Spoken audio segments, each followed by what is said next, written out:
This is the Rich Dad Radio Show. The good news and bad news about money. Here's Robert Kiyosaki. Good morning, good morning, good morning. It's Rich Dad Radio. Robert Kiyosaki, the Rich Dad Radio Show. A fantastic program today, exciting program. It's about what's going on in gold and Bitcoin and silver. In my opinion, the most important investment things we should be looking at today, given how nuts the economy is. I mean, it is nuts right now. I can't believe it. So we have a special guest today is Jay Martin. He's from one of my favorite cities in the world, Vancouver, British Columbia. And Kim and I were just reminiscing about, Kim and I had a teacher in the 90s, a mentor. His name was Frank. And Frank's job was he took companies public. And he hung out in Vancouver and the Toronto Stock Exchange. So today, Kim and I have no stocks because once that old saying is, once you see how they make sausage, you'll never eat it again.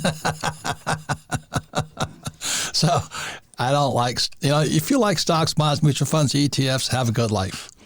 But once I saw the process of how you take nothing, you take a bunch of BS, and you turn it into a stock and you take it public on the Toronto Stock Exchange, and then if lucky, it goes to the NASDAQ or the New York Stock Exchange.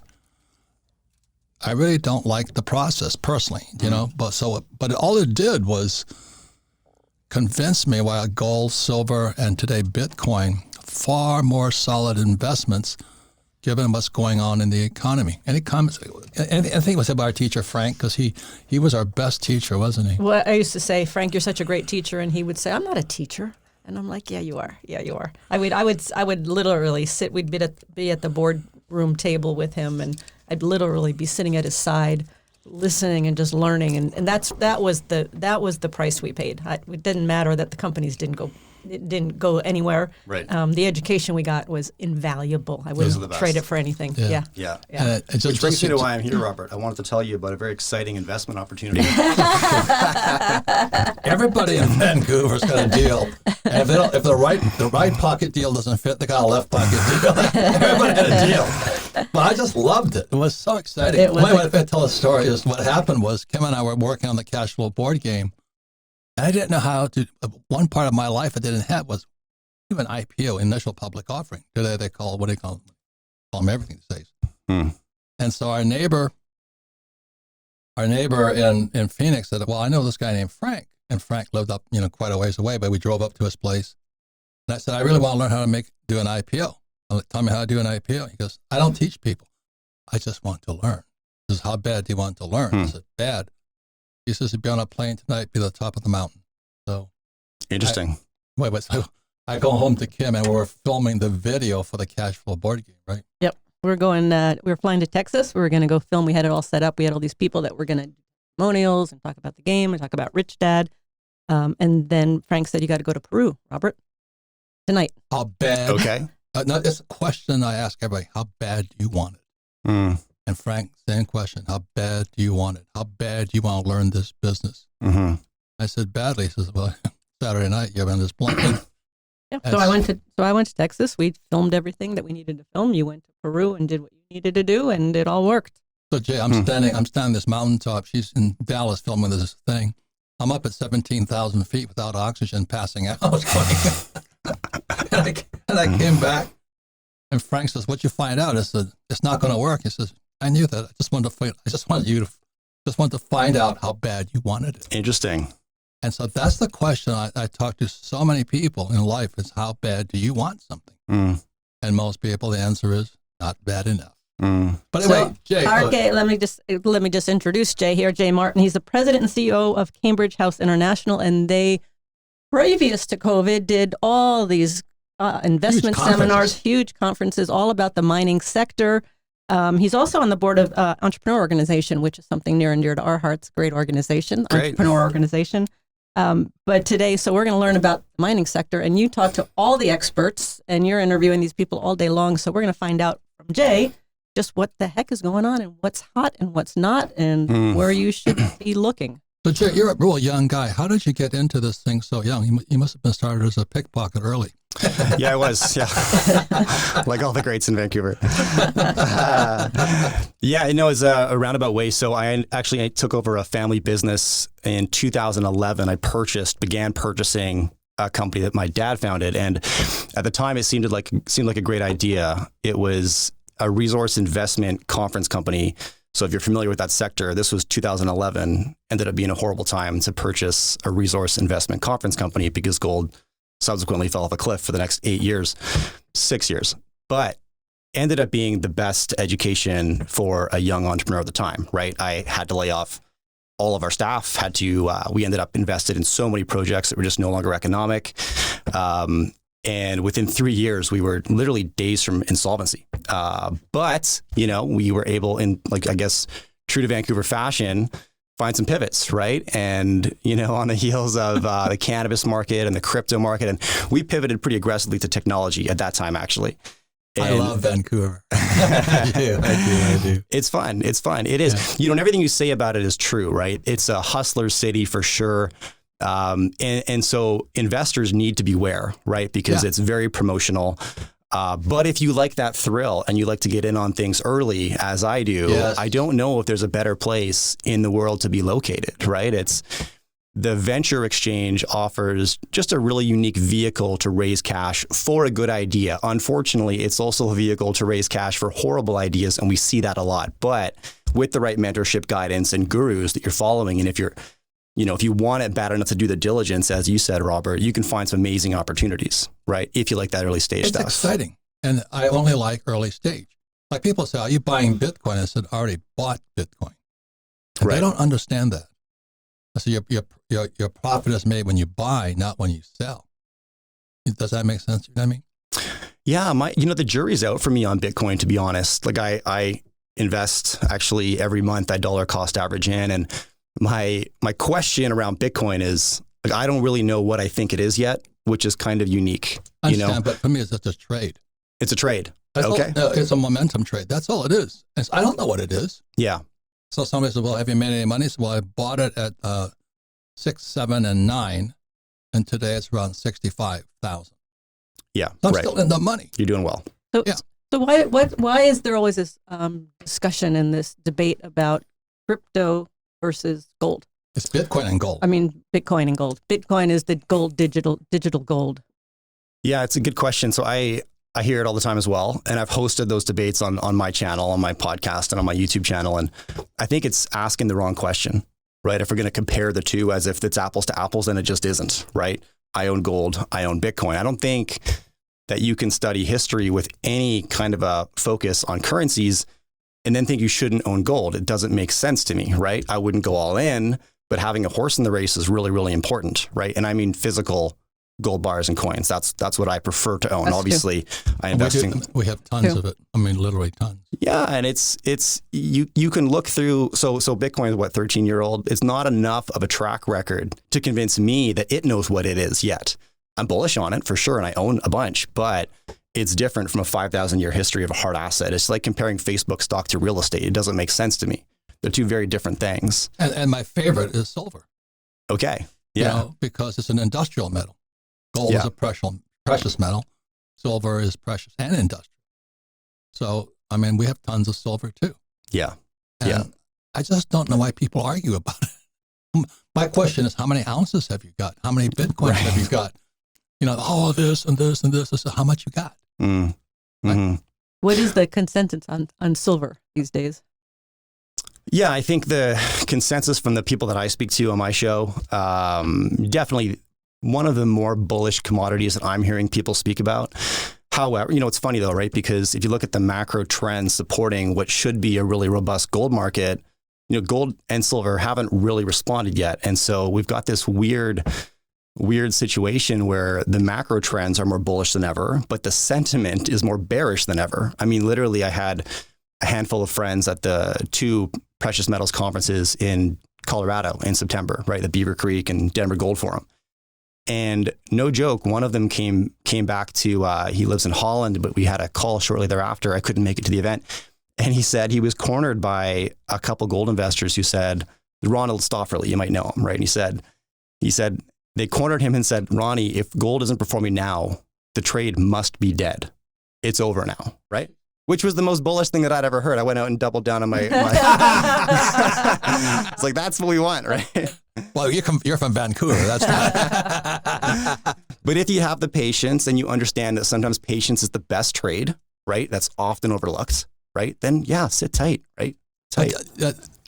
This is, I'm always on, was it Danielle Gambon? Yeah, Camboni, yeah. I love her, man. I just love her. She's great. I just said, I am not buying gold, silver, and Bitcoin.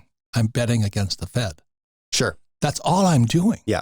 And when I look at how screwed up the Fed is and the Treasury is, that's why gold bugs go, how come the price of gold is not higher? Isn't that true? Because the dollar is toxic. The dollar is more of a COVID pandemic than anything I've ever seen. I wouldn't touch that damn dollar. That's how I'm texting back and forth. I won't hold dollars right now. I'd rather not hold dollars. Even short-term U.S. dollars, you don't want them. We only want them if in case there's an investment. But I always say to Kim, we do save gold, silver, Bitcoin, and we use debt as money. We're real estate guys. So real estate guys borrow money to invest. Why would you use your own money? What did Frank say? Frank said his classic line. We were talking about it, raising money for our company, and we're gonna work hard and we're gonna save money, and then we're gonna invest it. And he goes, only lazy people use their own money. And I'm like, no, Frank, I work really hard. Right. And he's like, no, wouldn't it be harder to convince somebody else to give you money for your investment? And that was like a game changer for me. I'm like, oh my gosh, it changed our lives. It did. Yeah. Because when we need money, we borrow money to buy the investment, and the investment throws off cash flow. The extra cash goes into, we save gold, silver, Bitcoin. Okay. Yeah. And when Frank sent me up to Vancouver, I thought I died and went to heaven. Then I went to Toronto, and that's a little bit more sophisticated. A little bit. Yeah. And then I was talking to my friend from NASDAQ. He goes, you go to Vancouver, you want to take a shower after talking to me. Yeah, it's still got that reputation. We know people worked hard to earn that reputation. Yeah, it's funny. My philosophy is similar, but I use real estate like I think about gold. And honestly, as I think about Bitcoin, as I said, I don't know what Bitcoin is because I don't have clarity on why I'm buying it. I have 3 reasons, but they're all undecided to me. I don't know when and why I would sell it, right? I don't know, is this a speculation, a trade, right? Maybe, yeah, if it is, then I should be taking profits, possibly, right? If I think it's a hard asset, then just continue to dollar cost average in, don't worry about the price. Not a hard asset, but a long-term asset, right? A safe haven asset. No, I'm betting against the stock market and the dollar. That makes sense to me. That's all I'm doing. Absolutely. I don't trust those. Yeah. One of the best things about hanging out in Vancouver, Toronto, and New York is I don't trust stocks. It's completely 100% manipulated. And it's manipulated by credit markets. They print these, the repo market, the reverse repo market, and they're selling T-bills and all this stuff. That's a bigger horse play than Vancouver. And it is. And here's why I guess I don't touch anything in the broad equities market. Like I have a very barbell approach, hard assets, safe haven assets on one side, and then early stage speculative stuff on the other side.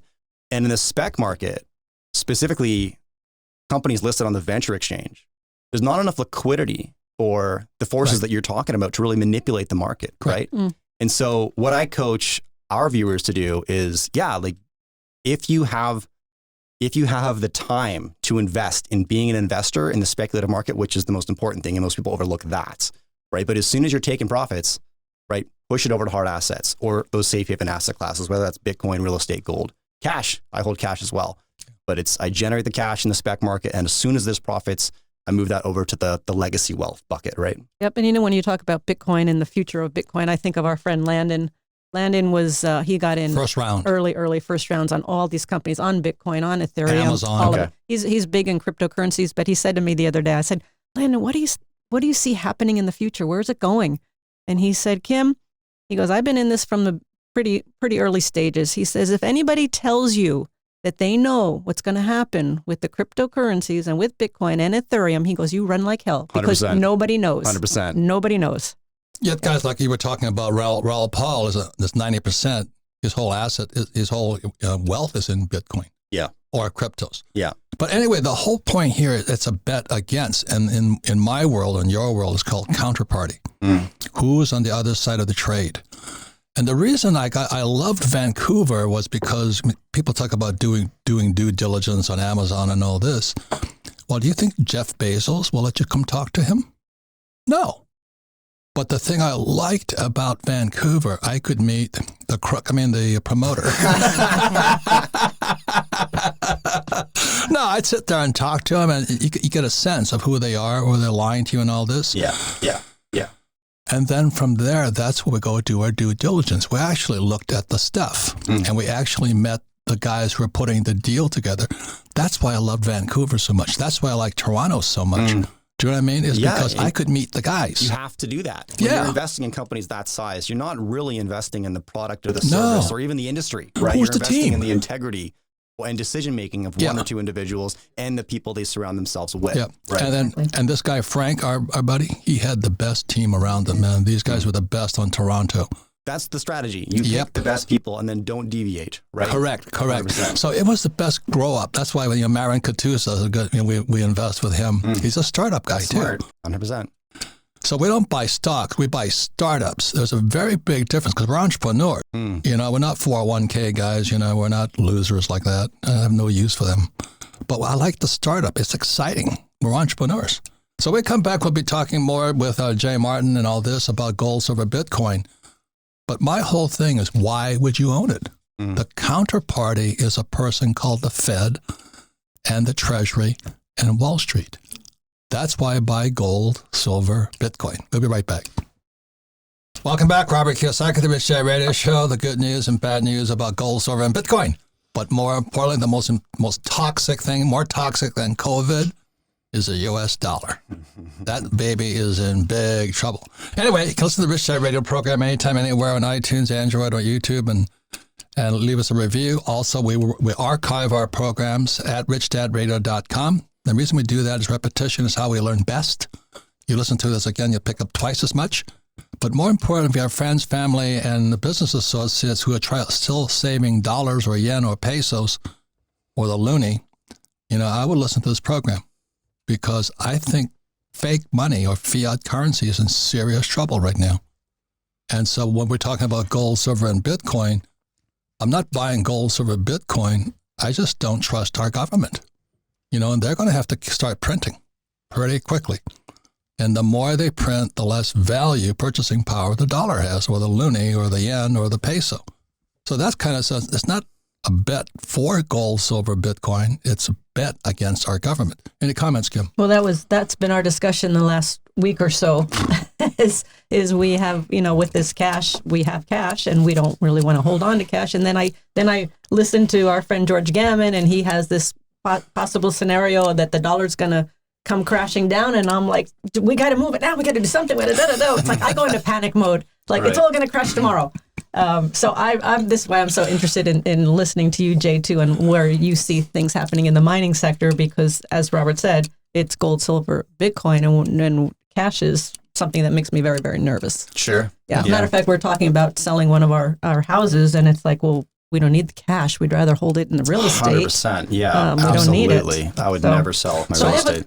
Our guest today is Jay Martin. This guy's infamous. He's the CEO of Cambridge House. He interviews some of the smartest guys. He's always inside the business. You don't make recommendations. I don't. No. I tell people if I'm buying something, why I'm buying it, but no, I never tell people what to do with their cash. Yeah, same as us. Yep. So I have a different question, if I can ask, because you are president and CEO of your company. You're on the board of entrepreneur organization. So COVID hits. Okay. You do seminars all across Canada and the US. You do physical live seminars, and okay, we're toast for right now. This business has to change dramatically. As an entrepreneur, what was your thinking process? Yeah, that was a pretty exciting time. So that's a good word. I mean, here's the thing, right? When COVID hit, we're talking about March of 2020, and global pandemics announced, right? A lot of industries probably had to wonder whether or not they were going to be impacted, if they were going to be impacted, and how. Live event production, we knew, right? We knew from the jump, right? So, we knew the lights were going to get shut off overnight. Now, that's hard. And honestly, Kim, the next 12 months, because we had to completely clean house and reinvent the business, right? Some of the darker periods of my life, if I'm speaking honestly about this, right? And some of the best lessons as an entrepreneur. What I would say is that thankfully, I purchased a company right before our primary market fell off a cliff. And so my defense game is pretty good. That's how I cut my teeth as an entrepreneur, is with my back against the wall, right? Fixing something that was broken. And so. And you're 37 now. It's a young age to I'm get 37. hammered. I'm glad you still think I'm young. I wasn't sure. Well, it's all relative. Yeah. And so, it was, obviously there's a lot there, right? And without going into the details, the high level is I was able to look at the business and decide, what do I really love about it? Well, I love hosting conversations on stage. That part is my favorite because I'm an investor first. Everything I do has to serve my portfolio. So let's keep that if we can. And if I can get rid of trade shows and conferences and the headaches of negotiating with unions and venues and all of this stuff. It's a tough business. It's a tough business. We know it well. Yeah. It can be, right? It can be a lot of fun, but it can also be a grind. And we started leaning very hard on our digital assets, essentially doing exactly what I used to do on stage, just doing it from a home studio. I built a home studio in about 2 weeks, right? And started calling a lot of the guests that I used to have on stage. And because, there was never a bigger hunger or thirst for information about what the heck is going on out there than at that moment. And so we ended up in the right place at the right time, coincidentally, and our platforms all took off as a consequence. The podcast, the YouTube channel, the newsletter, because everybody was curious. Everybody got smashed. Everybody realized suddenly how vulnerable and fragile they were, right? When suddenly incomes are turned off, you realize, like, if you don't have any gold in the safe, any cash in the bank, any Bitcoin in the wallet, like, what's left, right? If the income stops, right? So I think that was what I hoped to be like this grand awakening. And I don't know if it was, right? You tell me. I think the subsidies were important for a lot of small business owners and people to get through that time, but maybe it also protected us from an important lesson about, the importance of personal sovereignty and personal wealth creation. I don't know. Well, what's happening is that listening to the fourth turning. Yeah. And we're entering one of the most volatile, uncertain times in history right now. Yeah. And so that's why you're kind of in the right place at the right time. And not to toot our own horn, but Kim and I saw this coming a long time ago. So rather than get hammered, we took off. Right. We did better. And we had to come off the road, which was good. So we can now hang out in this room and Zoom all over the world. Yeah. So we make more money. So yeah, but we're prepared for it. Yep. We reach more people. We do it more efficiently, just like you do. You're more efficient. We don't have to travel all over the world and check into a hotel and go talk to 1,000 people. We can talk to 1 million people right here. Yeah. But this is the difference, all you entrepreneurs out there. We had product in position all over the world. Right. And so we're making more money. We're making, due to Sweetheart here, we're in position. We are 200% ahead of plan because our books are all over the world. Our games are all over the world. And now we don't have to travel to go do it. So it was a blessing. So when I meet, I was talking to a young guy at California Pizza Kitchen or something, he says most of his friends are happy to sit at home. I said, they're wasting their lives. Right. Mind blowing. Yeah. They're taking the stimmy check, whatever they take, and they're playing Bitcoin on that. They're just playing. Right. I said, you're not learning a damn thing. Yeah. This could be the best learning time of your life. As hard as it is, just going to prepare you for when times get worse. Mm-hmm. And that's to your point. You looked at, your back was against the wall. What do I do? How do we reinvent ourselves? What do we do? And we see our friends, and they're doing the same thing. It's like, okay, here we go. Then for most of them, it has been the best learning experience and best blessing they've had. Yeah. Other people are like, oh my God, it's all falling apart. What am I going to? And they're trying to do the same thing. Okay. They're trying to do the same thing again that they've been doing, and they're going nowhere, and they just don't want to break out of what they know and out of their comfort zone. They'd rather sit on the couch. I'm not saying he's right, but this guy Strauss on the fourth turning, a turning is basically like a lifetime. Yeah. So like 90 years.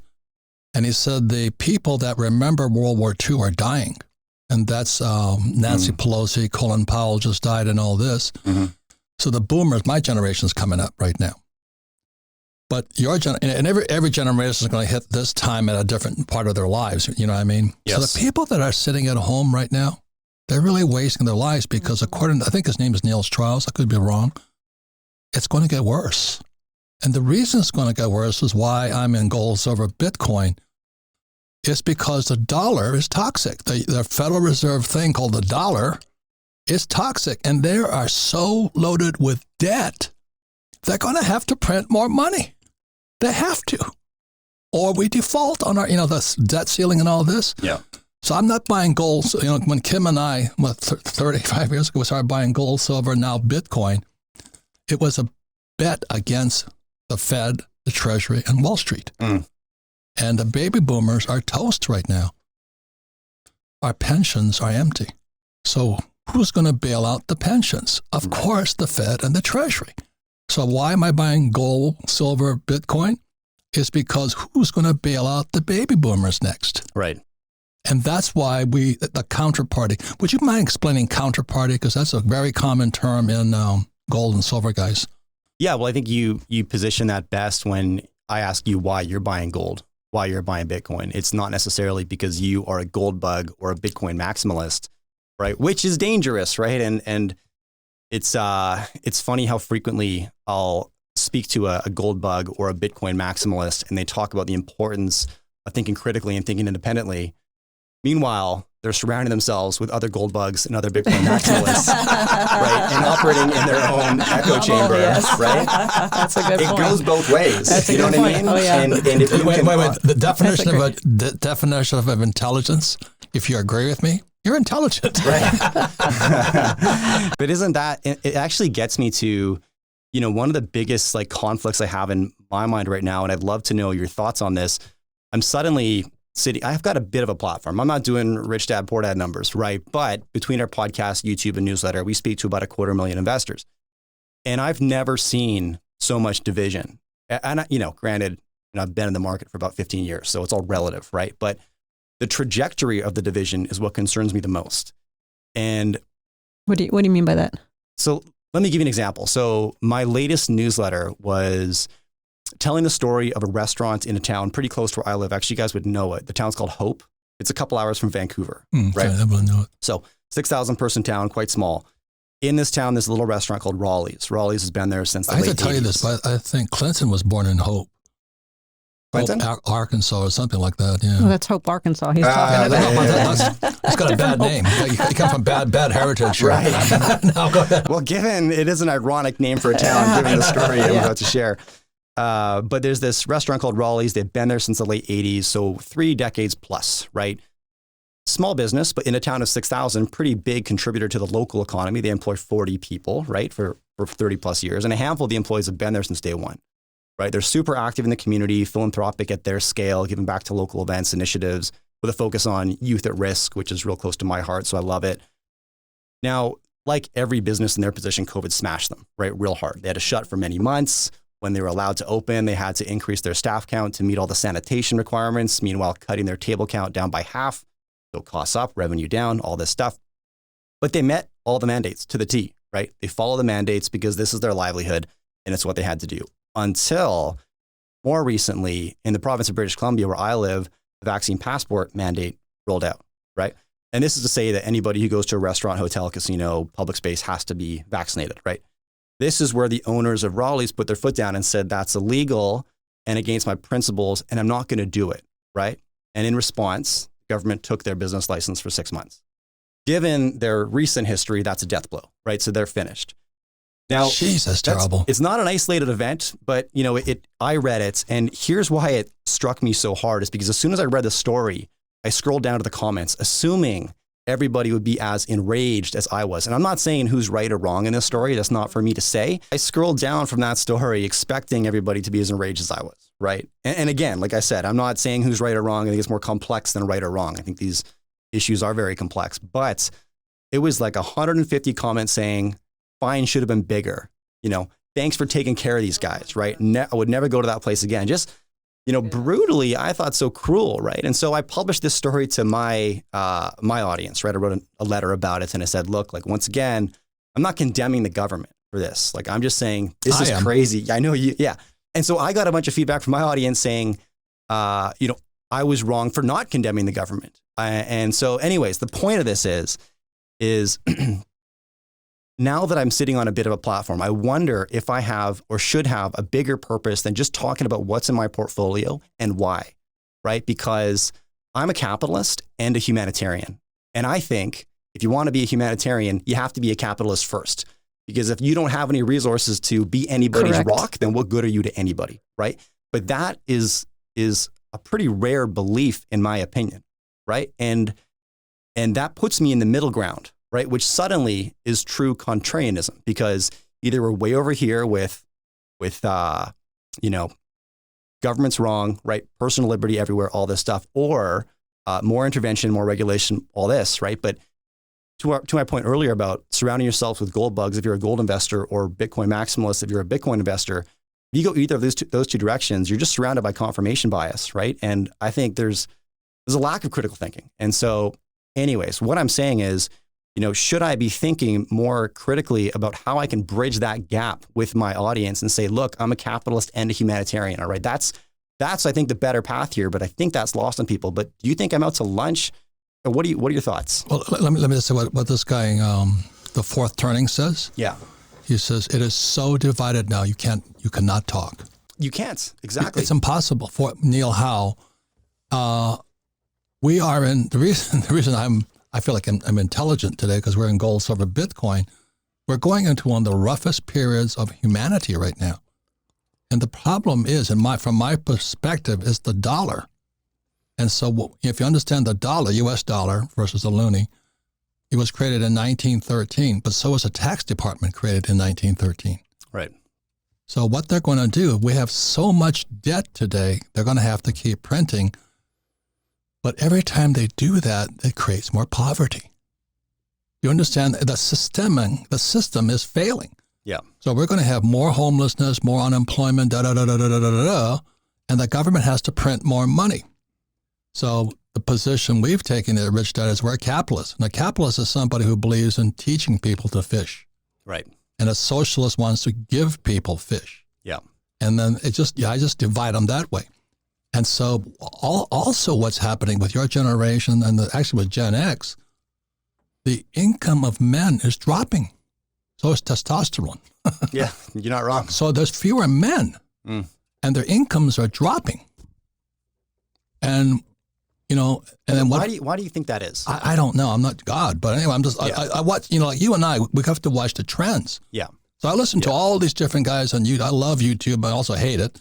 Sure. But I listen to all of these people out there, and you can gain so much information. And rather than take a side, listen to both sides. Sure. So I listen to these hardcore socialists and communists. I mean, I white knuckled through their. I can't believe it. Oh, we should tax the rich. Like Alexandria Ocasio-Cortez. We're going to tax the rich. The Green New Deal. So Marin Cattuso, our buddy from Vancouver. So when she says we're going to the Green New Deal and all this stuff, the entrepreneur comes up and we sell them carbon credits.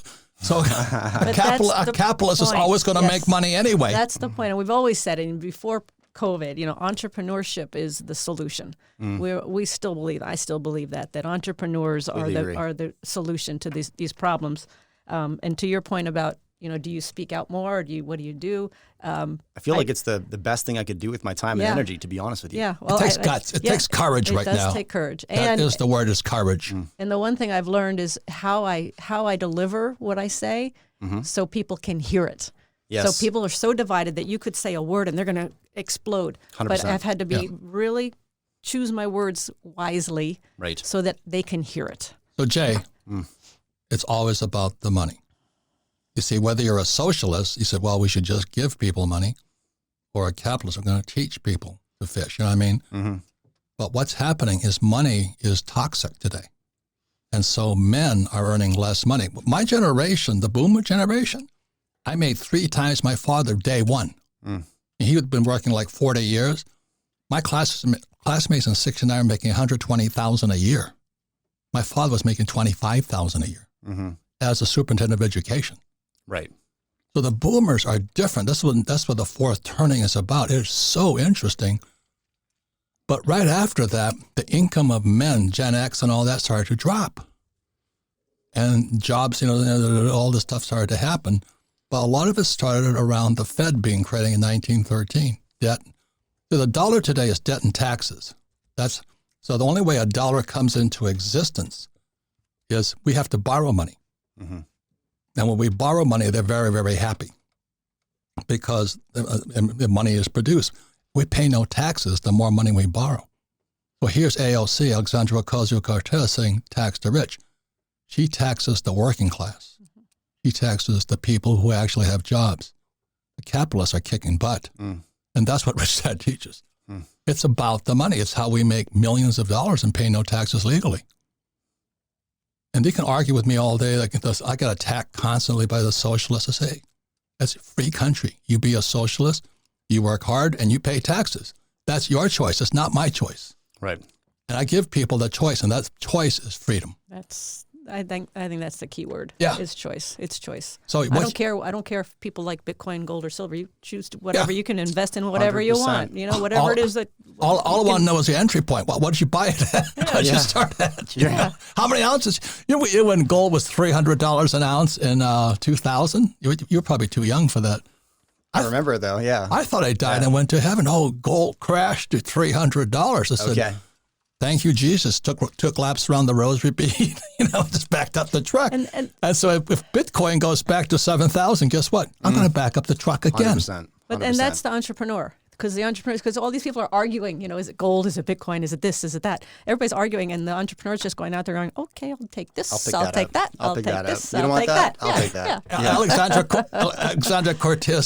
Ocasio-Cortez wants us to have, save the environment. So the capitalists will save the environment. Thank you very much. And we get tax breaks for it. Sure. But entrepreneurs can save the environment. Huh? Entrepreneurs can save the environment. Entrepreneurs can do a lot of good stuff. Make a little bit more of history. Capitalists have always saved the environment because there was a guy named Henry Ford, and up to then there was Cadillac and Oldsmobile and all this, and Henry Ford says, I'm going to democratize the automobile. What that meant is I'm going to make the car available for the masses. Yeah. And that's what capitalists do. Yeah. There was also a guy named Henry Colt. He built the Colt 45, the gun that cleaned up the West. Yeah. It was called the Peacemaker, but it was also called the Great Equalizer. So a little wimpy guy could shoot a big fat guy, you know what I mean, and just blow him apart. So it was called the Equalizer. So when I say to people, I hold up my little iPhone, I go, this is the greatest equalizer of all. I've never seen a tool this powerful. Sure. This is the equalizer. I don't have to go to college anymore. I don't need to get student loan debt. I can sit here, I can listen to Jay Martin, I can listen to George Gammon, all of our friends. I can listen to the greatest capitalists on earth, or you can listen to the greatest communists on earth. It's your choice. And you probably should do both. Yeah, I mean, honestly with exactly. you. Right? It drives me nuts listening to those creeps. But anyway, I have the hardest time. Right. We had a communist, we had our whole company listen to this communist school teacher. I was white knuckling the whole way through. It's hard, absolutely. It's hard to hear it. It's an exercise in resilience and patience, right? But it's also important, or else we find ourselves in our own echo chamber. I mean, on either side of that argument, exactly what you were saying. Yeah, you see, think critically. As long as you think critically, like I think critically, right? So this is the greatest equalizer of all. I was just in Botswana in July, doing a deal with Marion Katusa in Vancouver. Yes. And we're making millions, and AOC is wearing her dress that says tax the rich. I'm saying, good luck, AOC. Do you know what I mean? It's my choice. And freedom is about choice. Yeah. And I think, Jay, your educational platform, give people the choice. 100%. So we have to wrap it up, unfortunately, but final words, Jay, what would you like to say to our audience? Yeah, I mean, first of all, thanks for having me on. And that's my grand takeaway from this conversation is like, you have to give people the choice. And I would encourage everybody who's trying to navigate this right now to have the tolerance to listen to both sides. And as soon as you hear something you don't disagree, don't dismiss the rest of the argument, right? We're so triggered, so easily triggered, and it makes sense, right? Because we're surrounded by media that's incentivized to trigger us, right? Correct. To trigger that fight or flight response. Correct. Right. And as a consequence, we hear something we don't like and we turn our back and we go back to our own confirmation bias, right? And that's the problem, right? That's the problem. Right. If we're really about freedom and choice, that means we have to allow other people to be free to choose what we disagree with, right? And then be tolerant of that, right? But that's lost on a lot of us right now. Right. An educator is to define both sides. 100%. Like I told you, I said about why do I have gold, silver, and Bitcoin? Because I don't trust the Fed, Treasury, and Wall Street. Right. Counterparty. Yeah. and that's education. So, that's why he's doing it. And somebody said, is it gold or silver or Bitcoin? My question is, what price? What was the entry price? That's a capitalist talking. Yeah. Do you know what I mean? And then we talked to our friend in Bryce Island and says, well, I'm first round. What does that mean? All right. He's the first guy they came to see because he had the money. Yeah. And he's first round on Amazon and Bitcoin. He's set for life. Yeah. He's doing all right. That's a capitalist. Yeah. Okay, he's not a those politician. first rounds, you know where to find them, right? Well, Vancouver. But that's what that's why we started with Frank. We wanted to be first round. That's an entrepreneur. That's Vancouver, British Columbia. Yeah. You want to be first round? It's Vancouver, British Columbia. You migrate to Toronto, the TSE. You go from the VSE to the TSE. And if you're lucky, you go to NASDAQ. If you're lucky. Yeah, if you're lucky. It's a game. It's the best game on earth, man. Thanks for being here, Jake. Thank you. Welcome back, Robert Kiyosaki, the Rich Dad Radio Show, the good news and bad news about money. You listen to the Rich Dad Radio program anytime, anywhere on iTunes, Android, and YouTube. Also, all of our programs are archived at richdadradio.com. We archive them for one reason, is we don't sell anything. We're purely educational, but before education to work, it really is important to repeat it. Like you can't be a golfer without taking a couple extra shots. So if you listen to this program again, you'll pick up twice as much, but also if you have friends, family, and business associates who are not tuned in, have them listen to this and discuss this program. Because we're talking about something very important here. It's the subject of money. And what is money? Is it gold, silver, Bitcoin, or the U.S. dollar? I don't think it's the U.S. dollar. So that's why I have so much gold, silver, Bitcoin. Now, your friends are probably savers and the biggest losers going. Why would you save dollars when they printed 10 trillion already this year?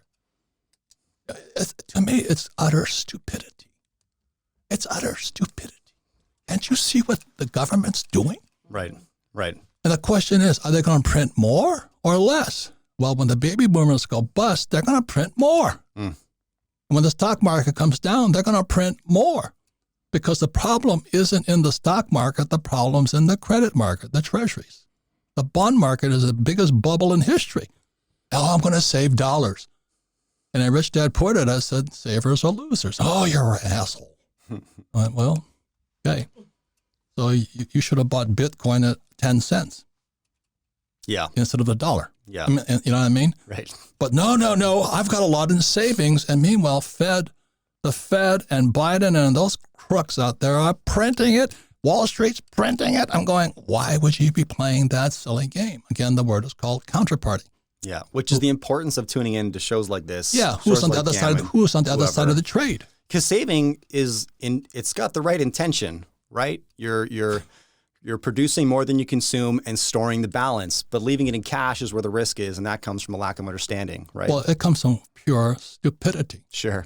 Savers are losers. How long have I been saying that? 35 years now or 25? 25 years.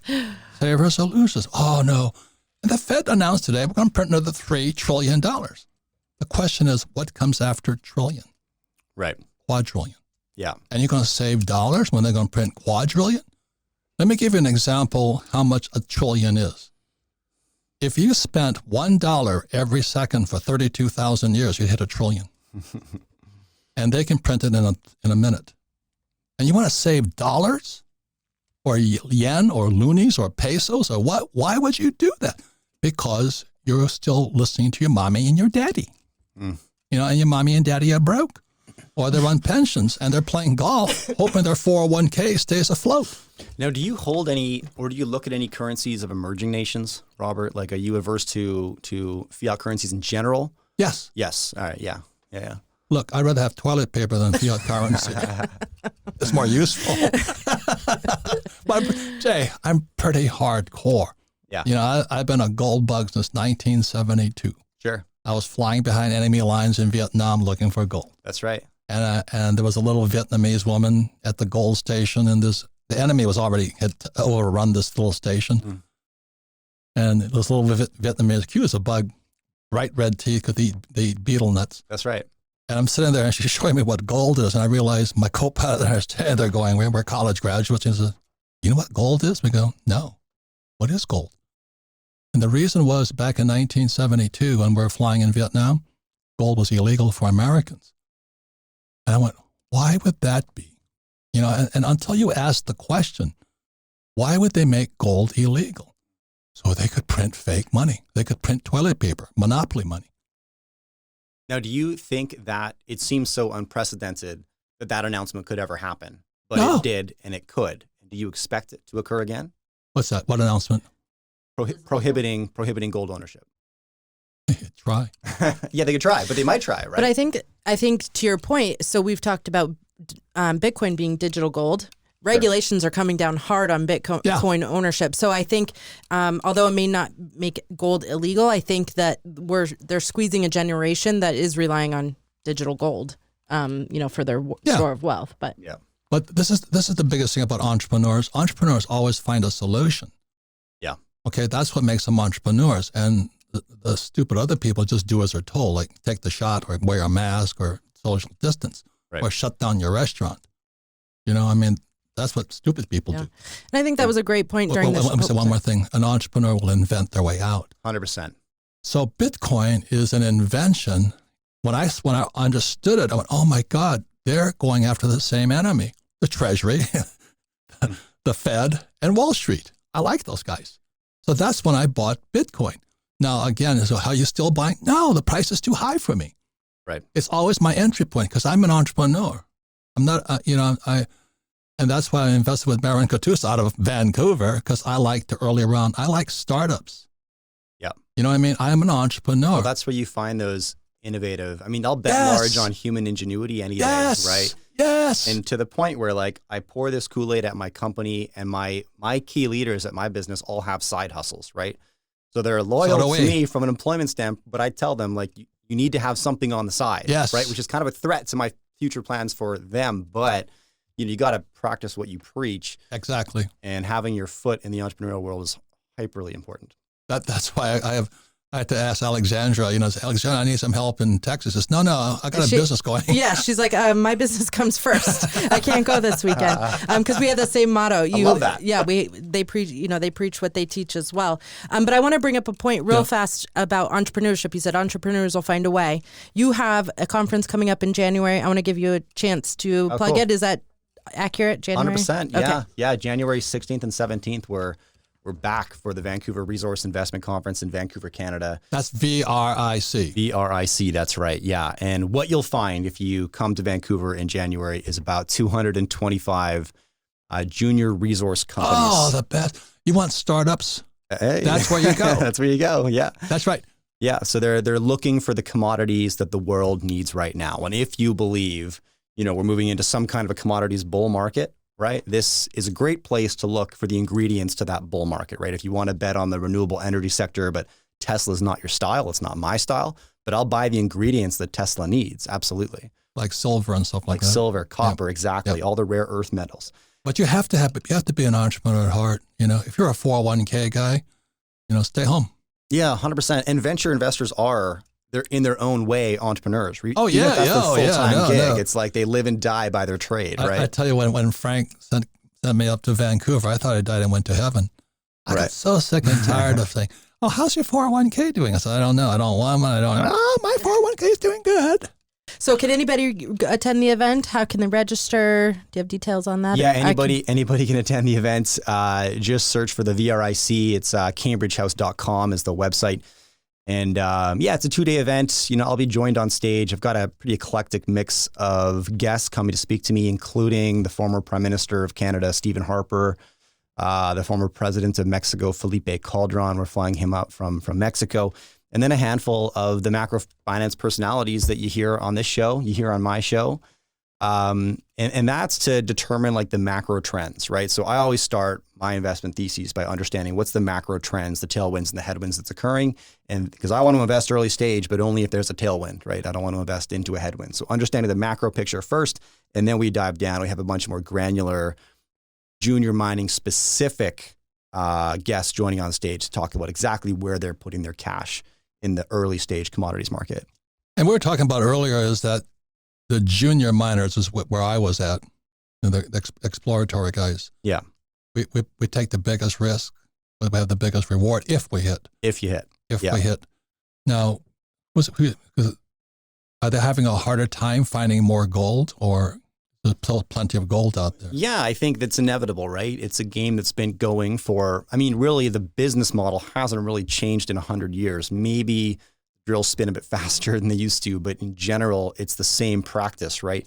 And it's a really curious business model. If you talk to somebody who's never invested in the commodity sector, they're like, I don't get it. Hold on, this junior exploration company, their only promise is that they're going to spend every dollar I give them and not generate any income. Like that's the business model, but that's the business model, right? That's early stage exploration, right? Right. And they need to raise cash to explore for the minerals that the world needs. And it goes exploratory developmental after that if they find something. If they find something, right? And that's why it comes to like, my number one rule is people over everything every single time. So find those entrepreneurs who have done it before. 2 or 3 times they found that deposit and taken it to production. And if anybody's listening to this thinking, but the world is changing, right? We're going to cleaner practices and mining's on the way out. Mining's probably set to change, but how are you listening to this program right now? I guarantee you're relying on probably 200 to 250 minerals that need to be extracted from somewhere in order to produce the headphones you're listening to via the phone you're working on. Well, let me ask this question. Why do you think they took Afghanistan? That's where the minerals are. It's always about the money. It's 100%. Always about the money. But the thing is, if you show up for the VRIC that Jay promotes there, you're going to meet the early round Frito banditos. You better be on your toes, man, because they're going to pitch you every deal possible. But that's where I felt the most at home. I love that. I love that. It is, it's the best of the best. If you think a 401k is dangerous, stay home. Or an RRSP, you know what I mean? Yeah. Live dangerously, man. Oh, I put some money on I put some money on Tesla. Oh, good. Have a good life, you know what I mean? Live dangerously. And it's no different in the early tech space. I mean, I spend a lot of my time in venture tech as well. I'm heavily invested in the food sector and nutraceuticals and a variety of tech applications. And it's the same thing. We have an idea. We're not sure if it works yet, but we need some seed capital to try, right? It's the exact same thing. I love it just as much. Yeah. And I hear so many young people now, I'm going to do a startup and all that.